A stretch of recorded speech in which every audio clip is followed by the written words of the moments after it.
নমস্কাৰ স্বাগতম জনাইছো ইয়া হল লাইভ আৱাৰ আৰু ষ্টুডিঅত মই প্ৰাঞ্জল প্ৰতিম হাজৰিকা প্ৰথমটো খবৰ সামৰণি পৰিল 5টা সমষ্টিৰ উপনিৰ্বাচনৰ ভোট গ্ৰহণ এই 5 সমষ্টিত 73.38% ভোটদান সম্পন্ন হয় গোসাইগাঁও সমষ্টিত 77.37% ভোটদান সম্পন্ন হয় ভবানীপুৰ সমষ্টিত ভোটদানৰ হাৰ 78% তামুলপুৰ সমষ্টিত 67.88% ভোটাধিকাৰ সাব্যস্ত কৰে ভোটদাতাই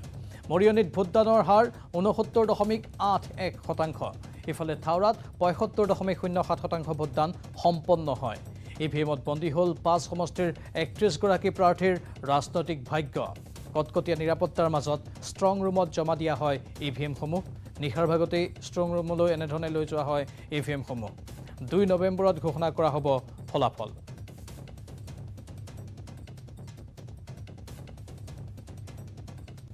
লেকৰিছো আমি 5 সমষ্টিৰ উপনিৰ্বাচন সমাপন হৈ গল আৰু কালি নিখাৰ ভাগত ইভিএমসমূহ লৈ যোৱা হল ষ্ট্ৰং ৰুমত ৰাখিবৰ বাবে কটকটীয়া নিৰাপত্তাৰ মাজত ইভিএমসমূহ ৰখা হৈছে আৰু শতাংশসমূহ ইতিমধ্যে কৈছো যে এই 5টা সমষ্টিৰ সৰ্বমুঠ শতাংশ যদি চোৱা হয় হিয়া হল 69.60% ভোটাধিকাৰ সাব্যস্ত কৰে ভোটদাতাসকলে ইয়াৰে গোসাইগাঁও সমষ্টিত 76.71% ভোটদান সম্পন্ন হয় ভবানীপুৰ সমষ্টিত ভোটদানৰ হাৰ 74% তামুলপুৰ সমষ্টিত 62% মৰিয়নিত ভোটদানৰ হাৰ 61.62% আৰু থাওৰাত 75.07% আমাৰ সতীৰ্থ সাংবাদিক জ্যোতিপ্ৰসাদ গগৈ আছে পোনপটীয়া সম্প্ৰচাৰত মৰিয়নিৰ পৰা জ্যোতিপ্ৰসাদ আপুনি ধাৰাবাহিকভাৱে নিৰ্বাচনৰ খবৰ দিলে উপনিৰ্বাচনৰ দিনটোৰ খবৰো দিলে আৰু ভোটদাতাসকলৰ মনৰ উৎসাহৰ বতৰাও দেখুৱালে আজি ষ্ট্ৰং ৰুমত কটকটীয়া নিৰাপত্তাৰ মাজত ইভিএমসমূহ ৰখা হৈছে আৰু কি আপডেট আছে আপোনাৰ লগত যেহেতু 75.07% ভোটদাতাই নিজৰ অধিকাৰ সাব্যস্ত কৰিলে তাত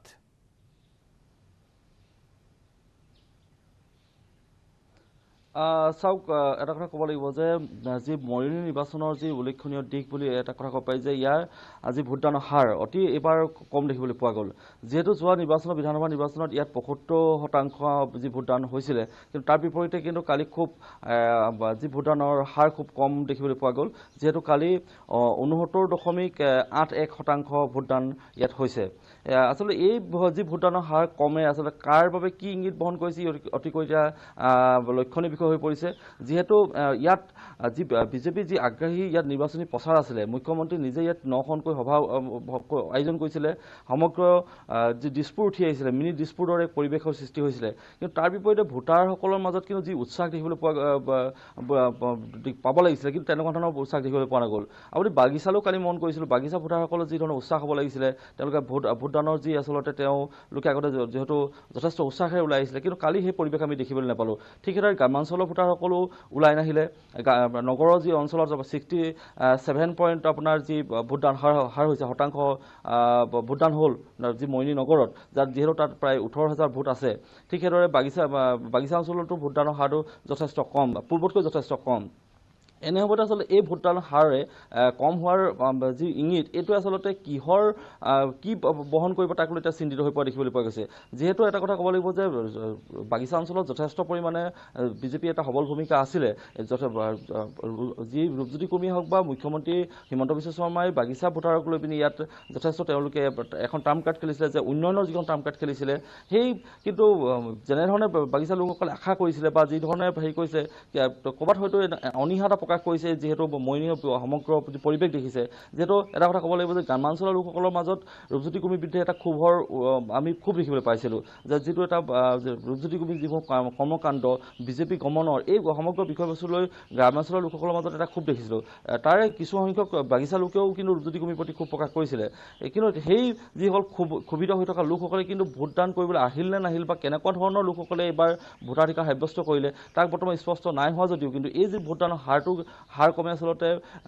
এটা বেয়া ইংগিত এটা বহন কৰিছে বুলি ক'ব পাৰি যিহেতু গণতান্ত্ৰিক ব্যৱস্থাৰ প্ৰতি যিহেতু মানুহৰ যি অনীহা প্ৰকাশ কৰাৰ এটা ইংগিত পালোঁ কাৰণ কালি প্ৰতিটো আমি চেণ্টাৰ গৈছোঁ যেতিয়া আমি গ্ৰামাঞ্চলৰ অঞ্চলবিলাকলৈ গৈছোঁ বাগিচা অঞ্চললৈ গৈছোঁ খুব হেৰেঙা যিকোনো মানুহে কৈছে যে আমি আগতে পূৰ্বতে ভোট দিবলৈ যাওঁতে আমি ৰ'বলগীয়া হয় কিন্তু এইবাৰ আমি গৈ পিনি ভোটটো দি আহিব পাৰিছোঁ জ্যোতিপ্ৰসাদ সাধাৰণতে উপনিৰ্বাচনত এনে পৰিৱেশ দেখিবলৈ পোৱা যায় কিন্তু এইবাৰ ভবা হৈছিল অলপ ব্যতিক্ৰম হ'ব কাৰণ ব্যাপক ৰূপত প্ৰচাৰ সভা আয়োজন কৰা হৈছিল য'ত মুখ্যমন্ত্ৰীয়ে নিজেই গৈ অংশগ্ৰহণ কৰিছিল কিন্তু যি কি নহওক এইবাৰ ভোটদানৰ হাৰ যিহেতু তাত কম আমি 70% ওপৰত হ'ব বুলি ভাবিছিলোঁ কিন্তু আপুনি কৈছে যে 67% হৈছে সৰ্বমুঠ তাত মৰিয়নিত ভোটদানৰ হাৰ আৰু দেখিবলৈ পোৱা যায় যেতিয়াই ভোটদানৰ হাৰ কম হয় তেতিয়াই কিন্তু শাসকীয় পক্ষৰ সুবিধা হয় বা যিটো দল চৰকাৰ থাকে তেওঁলোকৰ সুবিধা হয় মৰিয়নিত সেইটোৱে হ'বলৈ গৈ আছে নেকি ৰূপজ্যোতি কৰ্মীৰ লাভ হ'ব ভোটদান কম হোৱাৰ ফলত নিশ্চয় কৈছা ইয়াত কথাটো নিশ্চয়কৈ আমি এটা কথা ক'ব পাৰোঁ যে গ্ৰামাঞ্চলৰ ভোটখিনি যিহেতু গ্ৰামাঞ্চলত বাগিচাতকৈ গ্ৰামাঞ্চলৰ ভোটৰ হাৰটো যথেষ্ট কম তাত যিহেতু গ্ৰামাঞ্চলৰ লোকসকল বাগিচা লোকসকলতকৈ যথেষ্ট সচেতন কিন্তু বাগিচা লোকসকল যিহেতু ভোটদান কৰিবলৈ আহিছে গ্ৰামাঞ্চলতকৈ বেছি ওলাই আহিছে এই ক্ষেত্ৰত কিন্তু ৰূপজ্যোতি কৰ্মীৰ যথেষ্ট ইয়াত সম্ভাৱনীয়তা আছে কিন্তু এই মুহূৰ্তত কৈ দিব নোৱাৰি যে আচলতে আমি পোনপটীয়াকৈ কৈ দিব নোৱাৰোঁ যে এইজনে জয়ী হ'ব বুলি ক'ব নোৱাৰোঁ কিন্তু এইটো মুহূৰ্তত এটা কথা ক'ব পাৰি যে ৰূপজ্যোতি কৰ্মীৰ যথেষ্ট সম্ভাৱনীয়তা আমি ইয়াত দেখিবলৈ পাইছোঁ আমি কাৰণ কালি যেতিয়া পৰ্যালোচনা কৰিছোঁ তেতিয়া পৰ্যালোচনাত আমি বাৰে বাৰে আচলতে উলিয়াব পৰা নাই যে আচলতে কোনে ইয়াত আচলতে শেষ হাঁহি মাৰিব কিন্তু সম্ভাৱনাটো দেখিবলৈ পোৱা গৈছে যে আচলতে ৰূপজ্যোতি কৰ্মী শেষ হাঁহি মৰাৰ পূৰ্ণ সম্ভাৱনা আছে যিহেতু বিৰোধী ভোট বিভাজন সাংঘাতিক ৰূপত দেখিবলৈ পোৱা গৈছে গ্ৰামাঞ্চলতে হওক বা বাগিচা অঞ্চলতে হওক যিহেতু আৰু এটা ইয়াত আমি কালি এটা কথা অতিকৈ মন কৰিলোঁ যিহেতু 4টাকৈ বিধানসভা নিৰ্বাচনত ইয়াৰ যিসকল ভোটাৰ আছিলে বাগিচা ভোটাৰ আছিলে তেওঁলোকে ৰূপজ্যোতি কৰ্মীক ভোটদান কৰি আহিছিলে হাতৰ চনত ভোটদান কৰিছিলে কালি কিছু লোকে এনেকুৱা ধৰণৰ মন্তব্য কৈছে যে আমি ৰূপজ্যোতিকে ভোট দিছোঁ মানে হাতত দিছোঁ সেই ধৰণৰ কথা কৈছে যে ফুলত দিলেতো ৰূপজ্যোতিয়ে নাপাব এই ধৰণৰ কথা তেওঁলোকে অতি উল্লেখ কৰিছে সেই ভোটৰ হাৰটো কিমান হ'ব তাৰো এটা উল্লেখনীয় দিশ আছে তাৰ উপৰি কিছু অঞ্চলত বাগিচা অঞ্চলৰ মাজত ৰাইজৰ দলে প্ৰভাৱ বিস্তাৰ কৰিবলৈ সক্ষম হৈছিলে আৰু তাৰ উপৰিও কংগ্ৰেছৰো তাত নিজৰ কিছু আৱেগ আছে বা তেওঁলোকৰ কিছু ভোট আছে সেই গোটেই সমগ্ৰ পৰিৱেশটো যদি আমি চাওঁ তেতিয়া এটা কথা ক'ব পাৰি যে ৰূপজ্যোতি কৰ্মী যিহেতু বিজেপি দলৰ এগৰাকী প্ৰাৰ্থী শক্তিশালী প্ৰাৰ্থী তেওঁ যথেষ্ট ইয়াত এটা প্ৰচাৰ অভিযান আছে বাগিচাৰ লোকক প্ৰভাৱিত কৰিবলৈ সক্ষম হৈছিলে ইয়াত হিমন্ত বিশ্ব শৰ্মাও যথেষ্ট ভাল এটা ইয়াত নিৰ্বাচনী প্ৰচাৰ চলাইছিলে এনে মুহূৰ্তত যথেষ্ট পোনপটীয়াকৈ নকৰি এটা কথা ক'ব পাৰি যে ৰূপজ্যোতি কৰ্মী ইয়াত সম্ভাৱনা আছে কিন্তু খুব কম ভোটত হয়তো তেওঁ ওলাই যোৱাৰ সম্ভাৱনা আছে শেষ মুহূৰ্তত হয়তো প্ৰায় 1500 বা 500 ভোটতো যদি ওলাই যায় তাত আচৰিত হ'বলগীয়া কথা নাথাকিব কাৰণ যথেষ্ট ভোটৰ বিভাজন হোৱা দেখিবলৈ পোৱা গৈছে আপুনি যদি গ্ৰামাঞ্চলত চাই গ্ৰামাঞ্চলৰ লোকসকলৰ মাজত প্ৰায় ৰাইজৰ দলে প্ৰভাৱ বিস্তাৰ কৰিছে কিন্তু গ্ৰামাঞ্চলৰ ভোটৰ সংখ্যাটো কম আৰু ঠিক সেইদৰে বাগিচা অঞ্চলতো বাগিচা অঞ্চলৰ ৰাইজৰ দলে প্ৰভাৱ বিস্তাৰ কৰিব পৰা নাই তাত মাত্ৰ দুটা দলেই তাত প্ৰভাৱ বিস্তাৰ কৰিছে কংগ্ৰেছ আৰু বিজেপি এনে ক্ষেত্ৰত আচলতে সেই হাঁহিটো যে ৰূপজ্যোতি কৰ্মীয়ে মাৰিব বা ৰূপজ্যোতি কৰ্মী যে আগবাঢ়ি যাব তাত আচলতে নুই কৰিব নোৱাৰি প্ৰাঞ্জল নিশ্চয় ধন্যবাদ জনাইছোঁ জ্যোতিপ্ৰসাদ গগৈ এইখিনি তথ্যৰ বাবে এয়া মৰিয়নিৰ পৰা আমি পোনপটীয়া সম্প্ৰচাৰ দেখুৱালোঁ আৰু মৰিয়নিত এইবাৰ উপ নিৰ্বাচনত ভোটদানৰ হাৰ কম দেখিবলৈ পোৱা গ'ল বাকীকেইটা সমষ্টিৰ তুলনাত যাৰ বাবে এতিয়া বিভিন্ন দিশ উন্মোচন হৈছে অৱশ্যে বিভিন্ন গুণাগথাও চলি আছে সেই গুণাগথাৰ অন্তত বহুতেই কৈ আছে যে ৰূপজ্যোতি কৰ্মীয়ে জয়ী হ'ব কিন্তু আন একাংশই কৈছে যে ৰূপজ্যোতি কৰ্মীৰ লোকচানো হ'ব পাৰে আমি লক্ষ্য ৰাখিম সকলো যিহেতু ওলাব 2 নৱেম্বৰৰ নিৰ্বাচনী ফলাফলত অপেক্ষা কৰিম আমি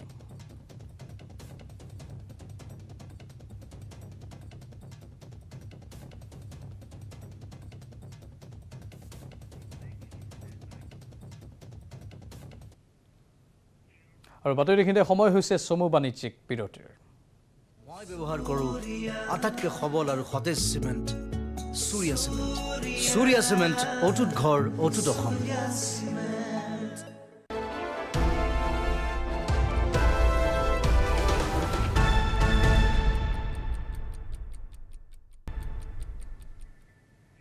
মুছলমান যুৱতী আৰু মহিলাসকলৰ ওপৰত কঠোৰ নীতি নিয়ম জাপি দি অসমতো একাংশ এতিয়া তালিবানৰ দৰে শাসন চলাবলৈ আৰম্ভ কৰাৰ অভিযোগ উত্থাপন হৈছে বুৰখা পৰিধান নকৰা কেন্দ্ৰ কৰি এগৰাকী মুছলমান যুৱতীক অপদস্থ কৰি গটিয়াই ঘৰৰ পৰা উলিয়াই দিয়া এক ঘটনা সংঘটিত হৈছে এইখন অসমতে বুৰখা পৰিধান নকৰি জিন্স পেণ্ট পৰিধান কৰাটোৱে অপৰাধ হ'ল মুছলমান যুৱতীগৰাকীৰ বিশ্বনাথ চাৰিআলিৰ যুৱতীগৰাকীক বুৰখাৰ সলনি জিন্স পেণ্ট পৰিধান কৰাৰ বাবে মানসিকভাৱে হাৰাশাস্তি কৰাৰ লগতে অশ্লীল গালিগালাজ কৰাৰ অভিযোগ উঠিছে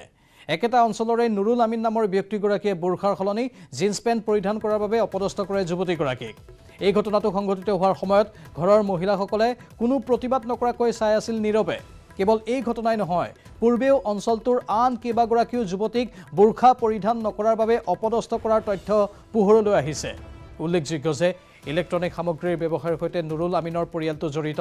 নিজৰ ঘৰতেই মোবাইল এসেসৰিজসমূহ মজুত কৰি ৰাখি বিক্ৰী কৰে নুৰুল আমিনৰ দুই পুত্ৰই যুৱতীগৰাকীয়ে মোবাইলৰ হেডফোন ক্ৰয় কৰিবলৈ গৈছিল ব্যক্তিজনৰ ঘৰলৈ নগাঁও জিলাৰ পৰা আহি ব্যৱসায় কৰা নুৰুল আমিনৰ পৰিয়ালটো ভাড়াতীয়া হিচাপে আছে বিশ্বনাথ চাৰিআলিত আনহাতে এই ঘটনাৰ পিছতে যুৱতীগৰাকীয়ে কান্দি কান্দি ঘৰত উপস্থিত হয় এই ঘটনা সম্পৰ্কে অৱগত হোৱাৰ পিছত যুৱতীগৰাকীৰ পিতৃয়ে ঘটনাটোৰ প্ৰতিবাদ জনাই নুৰুল আমিনক জবাবদিহি কৰাত ক্ষুব্ধ হৈ পৰে তেওঁৰ দুই পুত্ৰ আৰু পিছত তেওঁৰ পুত্ৰ ৰাফিকুল ইছলামে যুৱতীগৰাকীৰ পিতৃক পাতত আগচি ধৰি মাৰপিট কৰাৰ অভিযোগ উঠিছে ইতিমধ্যে সমগ্ৰ ঘটনা সন্দৰ্ভত বিশ্বনাথ চাৰিআলি আৰক্ষী থানাত এজাহাৰ দাখিল কৰা হৈছে ভাৰতীয় দণ্ডবিধিৰ 341 294 323 34 ধাৰাৰ অধীনত 415/21 নম্বৰৰ এটা গোচৰ বিশ্বনাথ চাৰিআলি আৰক্ষী থানাত পঞ্জীয়ন হৈছে ইফালে আৰক্ষীয়ে নুৰুল আমিন আৰু পুত্ৰ ৰাফিকুল ইছলাম দুইজনকে আটক কৰি ঘটনাৰ তদন্ত আৰম্ভ কৰিছে কম্পিউটাৰ বিজ্ঞানৰ ছাত্ৰীগৰাকীৰ লগত সংঘটিত এই ঘটনাই সমগ্ৰ বিশ্বনাথ চাৰিআলিতে তীব্ৰ প্ৰতিক্ৰিয়াৰ সৃষ্টি কৰিছে এই সন্দৰ্ভত অধিক জনাব আমাৰ সতীৰ্থ সাংবাদিক তুষাৰ হাজৰিকাই হয় বোৰখা পৰিধান নকৰাৰ বাবে এগৰাকী মুছলমান যুৱতীক একাংশ লোকে অপদস্থ কৰাৰ এক ঘটনা সংঘটিত হৈছে বিশ্বনাথ চাৰিআলিত আৰু বিশ্বনাথ চাৰিআলিৰ 12 নং ৱাৰ্ডৰ এগৰাকী যুৱতীয়ে কাষৰে এঘৰ লোকৰ ঘৰলৈ গৈছিলে তেওঁ কিবা হেডফোন কিনিবৰ কাৰণে আৰু সেই সময়তেই সেই ঘৰখনৰ এগৰাকী ব্যক্তিয়ে তেওঁক অপদস্থ কৰাক কেন্দ্ৰ কৰি ইতিমধ্যে সমগ্ৰ ঘটনাই চাঞ্চল্যৰ সৃষ্টি কৰিছে বিশ্বনাথ চাৰিআলি আৰক্ষী থানাত এতিয়া এজাহাৰ দাখিল কৰা হৈছে আৰু যিগৰাকী যুৱতী সেই যুৱতীক এই আচলতে নিৰ্যাতন বুলি ক'ব লাগিব জিন্স পেণ্ট পিন্ধাৰ কাৰণে নিৰ্যাতন চলোৱা হৈছিল মানসিকভাৱে সেইগৰাকী যুৱতী আমাৰ লগত উপস্থিত আছে মই আপোনাৰ কাষলৈ আহিছোঁ কি হৈছিল আচলতে ঘটনাটো কওকচোন অলপ সিদিনাখন মই হাতত হেডফোন কিনিব যাওঁতে তেতিয়া মানে বুঢ়া মানুহজনে মোক খেদি মানে কিয় হেডফোন কি লাগে বুলিকে ওলাই আহি পেলাই তাৰপিছত মই মানুহটোক ইমান বেয়াকৈ কোৱা নাই সেই মানুহটো মোক ধমকি দি আহিলে কিয় লাগে ইয়াত কিয় আহিছ বুলিকে তো মই এতিয়া বুঢ়া মানুহ পটককৈ একো কোৱা নাই বেয়াকৈ আৰু মই কাকো নকওঁ তেনেকৈ বেয়াকৈ বয়সীয়া যেতিয়া তো মানুহটো তথাপি মোক কৈছে ইয়াৰ পৰা যা তই মোক ধৰিব পৰা নাই তই মোক কিয় ধমকি দি আছে ইমান বেয়াকৈ তো ক'লে যে তই তেখেতৰ নুৰুল আমিন তেওঁৰ নাম তেখেতে ক'লে জিন্স পেণ্ট পিন্ধি ইয়াত নাহিবা মানে পেণ্ট পিন্ধা ছোৱালী তহঁতে ইয়াৰ পৰা যা তহঁতৰ মানে কেৰেক্টাৰলেছ মোৰ ঘৰৰ বোৱাৰী আছে নাতিন আছে সিহঁতে মাদ্ৰাছাত পঢ়ে সিহঁতে বোৰখা পিন্ধি থাকে তো সিহঁতৰ মানে মই বেয়া প্ৰভাৱ এটা দি আছোঁ জিন্স পেণ্ট পিন্ধি পেলাই তো সেইটো কাৰণে মানে মোক ইয়াৰ পৰা যাব লাগে বোৰখা পিন্ধি যাব লাগে মানে তাত মই জিন্স পেণ্ট নহয় বোৰখা পিন্ধি গ'লেহে তাত মই যাব পাৰিম সিহঁতৰ ঘৰত তেনেকুৱা ক'লে তাৰপিছত মই তেওঁক ক'লোঁ মোৰ মা দেউতাই আজিলৈকে মোক একো কোৱা নাই আপুনি হয় কোন মোক এইখিনি ক'বলৈ তেতিয়া কওঁতে মোক কৈছে তহঁতৰ নিচিনা ছোৱালীক এনেকৈয়ে ক'বলৈ মই মানে আৰু কেৰেক্টাৰলেছ বুলি ক'লে মোৰ মানে কেৰেক্টাৰ নাই কাৰণ মই জিন্স পিন্ধাৰ কাৰণে মোৰ কেৰেক্টাৰ নাই মই বেয়া ছোৱালী গ'লে মই ঘৰৰ পৰা মানে ধাক্কা মাৰি দি পেলাই ফিজিকেলি টেষ্ট কৰি পেলাই তেওঁ মোক ঘৰৰ পৰা ওলাই দিলে তো সেইখিনি তেতিয়া ঘৰৰ বোৱাৰীখিনিও চাই আছিল সিহঁতেও ছোৱালী হয় আৰু তেওঁৰ ৱাইফো চাইছিল কিন্তু এটা মাত নিদিলে আৰু সেইটো সময়ত সন্ধিয়া সময় আছিল কোনো মানুহ নাছিল গাঁৱটোত যে মই কাৰোবাক ক'ম সেইটো কাৰণে অকলে মই নিজে ভয় খাই গ'লোঁ তাতকৈ বেছি আৰু কি হ'ব ধাক্কা মাৰি দিছে মোক পটককৈ যদি কিবা কৰি দিয়ে তো সেইটো কাৰণে মই তাৰপৰা কান্দি পেলাই ওলাই আহি মই মাক ক'লোঁ যে এনেকুৱা হ'ল মোক এনেকুৱা কৰিলে তেতিয়া মা দেউতাক কওঁতে মা দেউতাক গৈ পেলাই তেওঁক সুধিলে কথাখিনি যে এনেকৈ আপোনালোকে মোৰ ছোৱালীক কিয় ইমান বেয়াকৈ হ'ব আৰু আপোনালোকে টাচ কিয় কৰিব মানে ধাক্কা কিয় মাৰিব তাইক তেতিয়া সিহঁতে দেউতাক আকৌ ওলটাই মাৰিলে কোনে মাৰিলে দেউতাক তেওঁৰ নুৰুল আমিনৰ ল'ৰাহঁতে মাৰিলে মানে তেওঁৰ ৰফিকুল ইছলাম আৰু শ্বহীদুল ইছলাম মুঠতে এতিয়া এই ঘটনাক লৈ তীব্ৰ প্ৰতিক্ৰিয়াৰ সৃষ্টি হৈছে পৰৱৰ্তী বাতৰি আজি ৰাষ্ট্ৰীয় একতা দিৱস চৰ্দাৰ বল্লভভাই পেটেলৰ 146 সংখ্যক জন্ম জয়ন্তী দেশৰ বিভিন্ন স্থানত পালন কৰা হৈছে ৰাষ্ট্ৰীয় একতা দিৱস আৰু গুজৰাটৰ ষ্টেচু অফ ইউনিটিৰ তলত বহু সংখ্যক লোকৰ সমাগম হৈছে আৰু তাত সামৰিক অনুশীলন চলি আছে সামৰিক প্ৰদৰ্শন চলি আছে বিশেষ কাৰ্যসূচী স্কুলীয়া ছাত্ৰ ছাত্ৰীসকলে তাত অংশগ্ৰহণ কৰিছে য'ত কেন্দ্ৰীয় গৃহমন্ত্ৰী অমিত শ্বাহে অংশ লৈছে এয়া গুজৰাটৰ দৃশ্য গুজৰাট চৰকাৰৰ উদ্যোগত এই বিশেষ কাৰ্যসূচী চৰ্দাৰ বল্লভভাই পেটেলৰ যিটো মূৰ্তি আছে তাৰ তলত বহু লোক সমবেত হৈছে যাক ষ্টেচু অফ ইউনিটি বুলিও কোৱা হয় সমগ্ৰ দেশত একতাৰ এনাজৰী কটকটীয়া কৰাৰ বাবে এই ৰাষ্ট্ৰীয় একতা দিৱসৰ আয়োজন কৰা হৈছে আৰু চৰ্দাৰ বল্লভভাই পেটেলৰ জন্ম জয়ন্তীৰ লগত সংগতি ৰাখি এই কাৰ্যসূচীৰ আয়োজন কৰা হয় গুজৰাটত এয়া তাৰেই কিছু অংশ উদযাপন কৰা হৈছে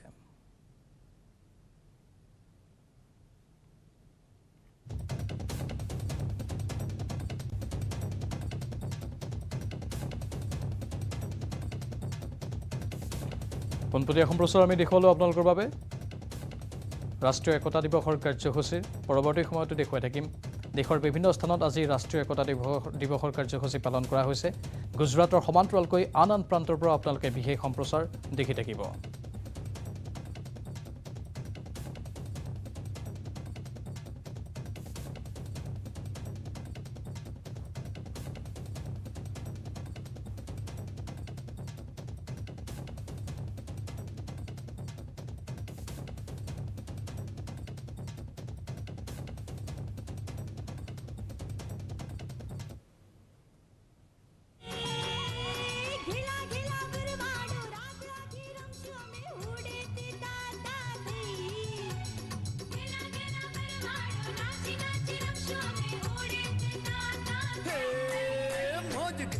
भरवा डाण रे होड़ा मत में ए जामशो के नहीं मौज खेली भरवा डाण रे होड़ा मत में जामशो के आज नहीं। अंतरिक्ष में छलांग और इसरो की स्थापना,